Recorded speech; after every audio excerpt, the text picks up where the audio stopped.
अस्सलाम वालेकुम गाइस, क्या हाल है आपके? खैरियत से हैं? उम्मीद है कि आप लोग सब ठीक ठाक होंगे। ये मेरा पहला व्लॉग है न्यूजीलैंड से। जैसे कि हम लोग भी यहाँ पे देखते रहते हैं न्यूज़ के अंदर पाकिस्तान के हालात जो चल रहे हैं, और काफ़ी सारे लोग जो हैं वो मूव होने का सोच रहे हैं। जो भी पॉसिबल वेज़ हैं उनके कंट्रीज़ हैं, ऑस्ट्रेलिया है,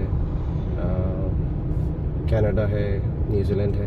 तो मैंने सोचा कि एक वीडियो बनाई जाए, बल्कि एक क्या, अगर हमसे कुछ हो सकता है, कोई हेल्प हो सकती है। बहुत सारे लोग हैं ऐसे पाकिस्तान के अंदर जो कि जिनको या तो पता नहीं है या वो एलिजिबल हैं इमिग्रेशन के लिए यहाँ पे, लेकिन ये कि उनको प्रॉपर गाइडेंस नहीं मिलती है, तो इस वजह से जो है वो अपॉर्चुनिटी अवेल नहीं कर पाते।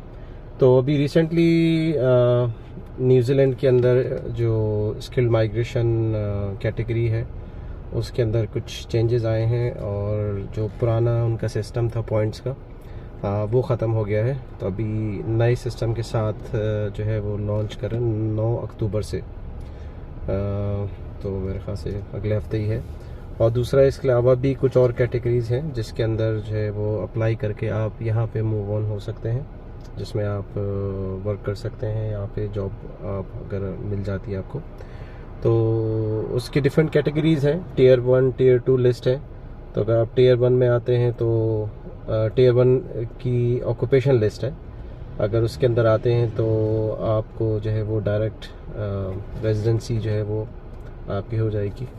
और टियर 2 के अंदर जो है वो आपको वर्क वीज़ा तो मिल जाएगा, इसलिए कि यहाँ पे क्या है कि पहले ऐसा होता था कि बहुत सारी जो कंपनीज थी वो डायरेक्ट बाहर से जो है वो एम्प्लॉय जो है वो हायर नहीं कर सकती थी, लेकिन अब जो है वो एक्रेडिटेड कंपनीज़ हैं बहुत सारी, इसलिए कि शॉर्टेज है काफ़ी सारी ऑक्यूपेशन में।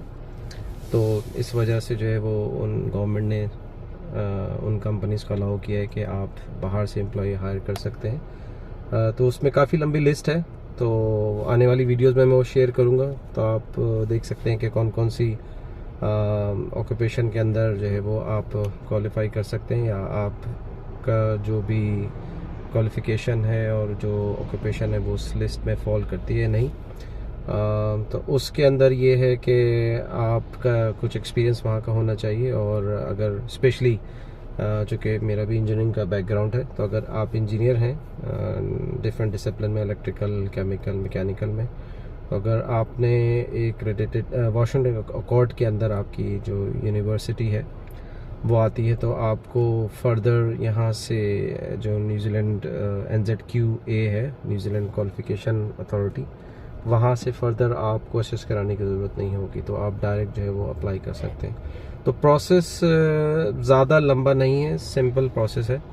तो उसमें एक ऑनलाइन आपकी एप्लीकेशन जाती है। ये मैं बता रहा हूँ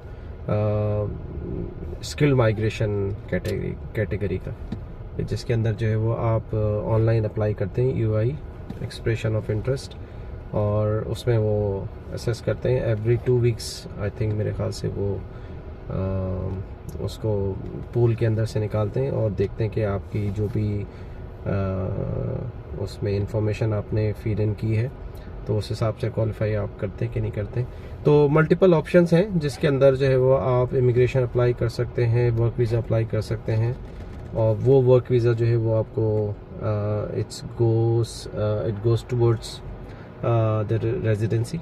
उसके अंदर ये कि आप यहाँ पे 1 साल या 2 साल काम करके आप वर्क टू रेजिडेंसी पे अप्लाई कर सकते हैं, और साथ साथ जो है वो आप अपनी फैमिली को बुला सकते हैं, फैमिली भी आप साथ रख सकते हैं। वर्क वीज़े पे अगर आप हैं तो आप अपने पार्टनर को बुला सकते हैं, आपके बच्चे जो है वो अंडर आई थिंक 18 तक जो है वो यहाँ पे आपके साथ रह सकते हैं।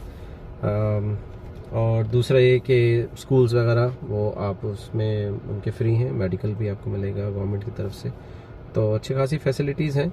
तो अगर आप ज़्यादा इन्फॉर्मेशन और फर्दर डिटेल लेना चाह रहे हैं तो प्लीज़ सब्सक्राइब करें मेरे चैनल को।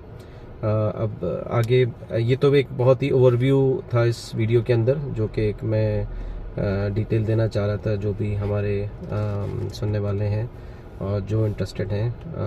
तो अगर आप जो है वो कोई पर्टिकुलर इन्फॉर्मेशन या कोई क्वेश्चन आपका है तो आप उसके अंदर कमेंट के अंदर जो है वो मुझे लिख दें, तो नेक्स्ट वीडियो में मैं उसको कवर कर सकता हूँ। और कोशिश यही होगी कि जो हमसे हो सकेगा वो इंशाल्लाह बिल्कुल करेंगे। और जो मुझे पता है या जो मेरी इंफॉर्मेशन है based on that, again last में मैं ये बता दूं कि जो भी इस वीडियो के अंदर मैं बताऊंगा आने वाली वीडियोस में या इसमें जो भी इंफॉर्मेशन मैं आपको दे रहा हूँ, तो ये कोई लीगल एडवाइस नहीं है। So don't take it as a legal advice.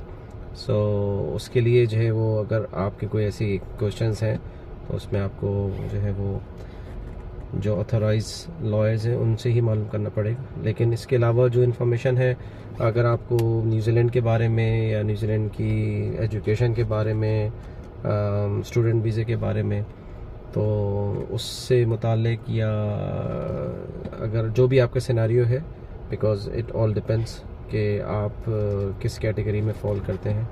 तो अगर कोई क्वेश्चन है तो आप कमेंट में लिख सकते हैं और मैं नेक्स्ट वीडियो के अंदर जो है वो आपको उसका आंसर दे सकता हूँ।